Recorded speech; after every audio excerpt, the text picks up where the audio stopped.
Für die ECR-Fraktion hat jetzt das Wort Herr Legutko.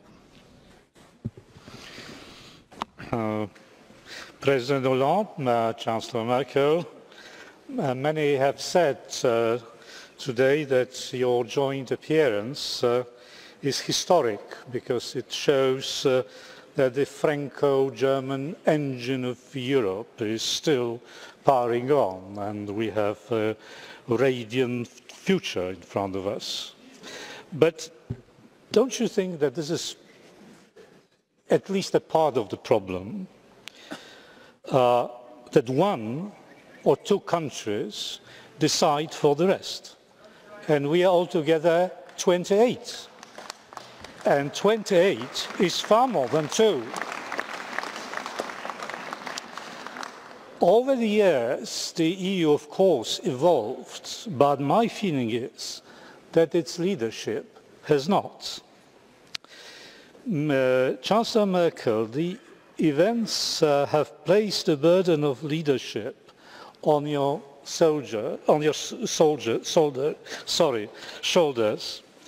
Your critics say, however, and they may have a point, that you sometimes forget about the difference between leadership and dominance. And I get the impression that across the European Union, people are concerned about that distinction because it's become more and more a vital question.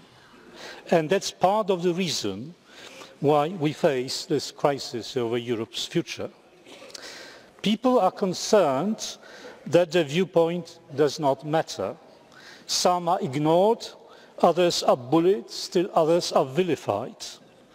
People are concerned because they hear this deafening federalist rhetoric, not rooted in reality, and through that thin vein of rhetoric, they see a ruthless power play with President Hollande and Chancellor Merkel as major actors, more powerful than those who hold formal positions allegedly higher in the political hierarchy. Chancellor Merkel, you spent your early years in a communist country, so did I. I remember a saying from the bad old days that communism is a system which courageously solves the problem it itself created. Toute proportion gardée, I think that could also be said about the European Union. We created the Euro system, and since day one, we have been wrestling with the problems it generated. And solving those problems led to more dominance and more disregard for elementary rules of cooperation. And turning to the issue of migration and refugees.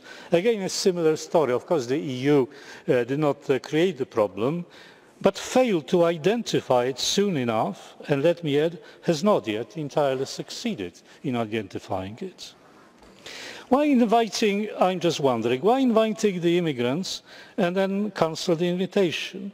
Why playing the cat and mouse game with the Schengen procedures?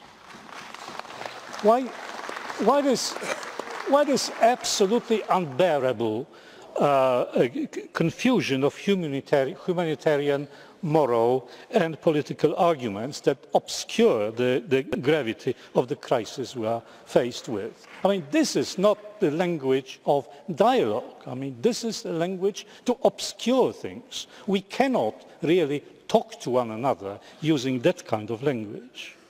It's preaching, it's not a dialogue, it's preaching. And there has been a lot of preaching this afternoon in this chamber, as a matter of fact, every day. So it was your decision to suspend the Schengen rules and to open the German border.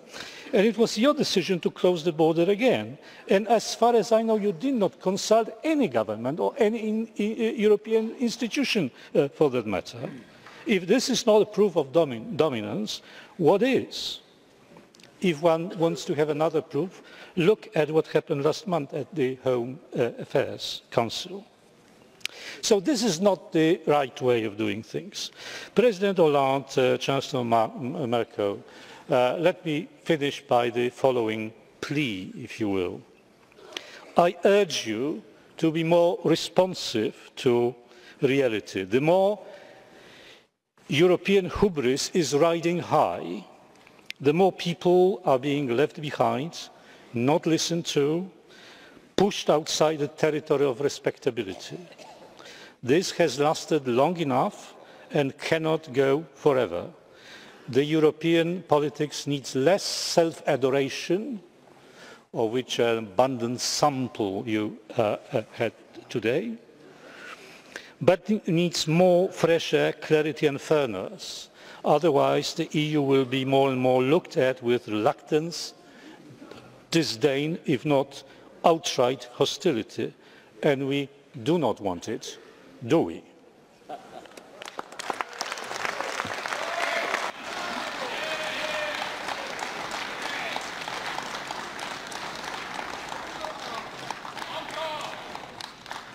Das Wort hat jetzt für die Fraktion der Liberalen Herr Verhofstadt.